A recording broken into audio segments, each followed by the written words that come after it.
welcome to another video. Today I'm going to be attempting to follow a Bob Ross tutorial using only the products I have in my house, which is primarily acrylic paint. I don't have any oil paints at all, so we're going to see how well I can recreate something wonderful that Bob Ross has done with my not as good supplies. So let's get started. So I kind of guessed some of the colors that I was going to need when I started. I have some multiple greens, a brown, some dark blues, a light blue that definitely did not act as an appropriate dupe for phthalo green, and like a mix of a red because it was supposed to be red that he put on the screen, but it turned out looking really pink, so I just kind of added some white to it. So I'm basically just going to get started. And just making little X's, little crisscross strokes. We'll just very quickly drop in just a little warm part in the sky here. Already looking a little darker than I want. Back up here, and still using our little crisscross strokes, X's. That's all they are, little X's. We'll just apply a little bit of the phthalo blue, something about like so. Then we'll come back after we clean the brush. I pretty much knew at this point that it was going downhill when my phthalo blue looks more lavender.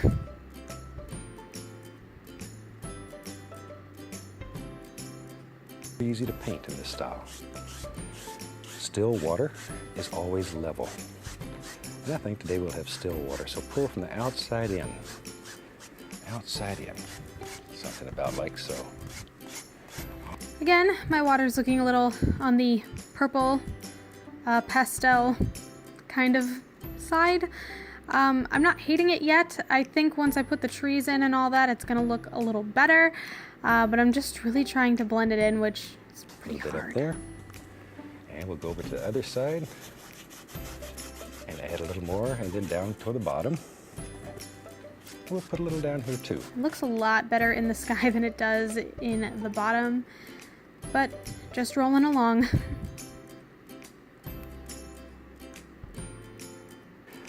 Fun. Let's take the corner of the brush and just pull down. Something about like, and we'll come back and let's put another little layer in here. Just touching and pulling downward. That's all we're doing. That's really all we're doing. Something about like that. There.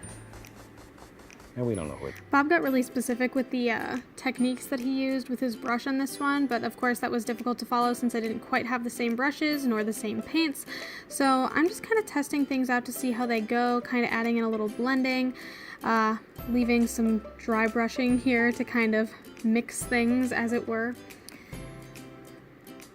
Now I'm just kind of tidying up this background before I start diving into some of the other pieces. I know I'm going to need some darker colors coming up, so I'm going to start mixing some black into the colors that I have on my palette right now. Back in here. Now these are a little closer. You're seeing a little more detail, a little more distinct. There. And we just drop them in. We don't know where they go. Wherever you want them. That's exactly where they should live. Don't put too much detail in here. It's too far away. You're not going to see a lot of detail. If you couldn't tell, I swapped brushes about 3 times until I figured one out. I ended up going with a sponge brush with a sharp end. Take a 2-inch brush, touch, and pull down. Very lightly go across. There. And instantly, we have some nice. Since I needed it to blend a little bit more, I ended up going over that reflection in the water with some more of that blue color that I had, and then reapplying my reflections, and then going in with an even darker brown and kind of layering it up just to make it look a little more like Bob's, I guess. It looks like a whole different plane, and the white will end up looking like little trunks in those trees. So here he's adding in the water line, which I just could not get thin enough because I didn't have a palette knife. So I kind of went for this paper towel like dabbing technique, which really didn't do anything, I won't lie. Make another one and just sort of work from the center out. Now, this is something that I'm good at, is making these trees, I like to think. Sometimes I overdo it a little bit on the stippling, but I think they turned out pretty much exactly like I wanted them to. He also in the video started kind of creating these shadows underneath. I kind of noticed after I'd finished that I never really added the extra green into this like I'm about to here, but I still think it turned out looking okay. And we could just take this brush and let's just pop in the indication of some little bushes that live down here, right down in these little foots. And just adding in that water line again. We test. Take the corner of the old 2-inch brush and let's just begin laying in a basic shape here for a tree that lives right there. Right there. Totally mucked that one up, but okay. Okay, right here. Shape and form. Drop these little rascals in wherever you want. Wherever. You really are the... Now time for all these foreground trees. Wow, this is too brown. In our world. Right there. There he comes. We should have done this with a 2-inch brush. It'd been a lot faster. Just put a highlight or two on here. Evergreens are normally darker than other trees, so don't kill all the dark area. I love listening to Bob's paintbrush bounce up and down. It's like the original ASMR. We can begin picking out individual bushes, one at a time, one at a time. There's a happy little bush. He lives right there. You knew he was there, didn't you? With that, I just want to come up here and make the indication, we can't see them, too much of them, of some rocks that live up there. Just some happy little rocks. Maybe there's one there. Something. Just adding that brush around those rocks that I just put in, and I'm thinking it's starting to look okay. There, take a little bit of, let's find some. Adding in this little dirt path and some highlights.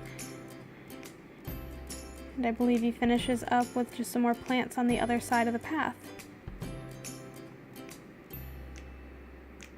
Sometimes it starts working, you get greedy. Do one at a time. I brought them a little too far in, but again, I think it turned out okay. Just time for some details. And you can reach up in here and just scrape right through the paint. See? And that'll make... That didn't look so good, but I kind of just covered it back up, and this is pretty much how it ended up. I'm really proud, actually, of how this turned out. I think it looks really quite good.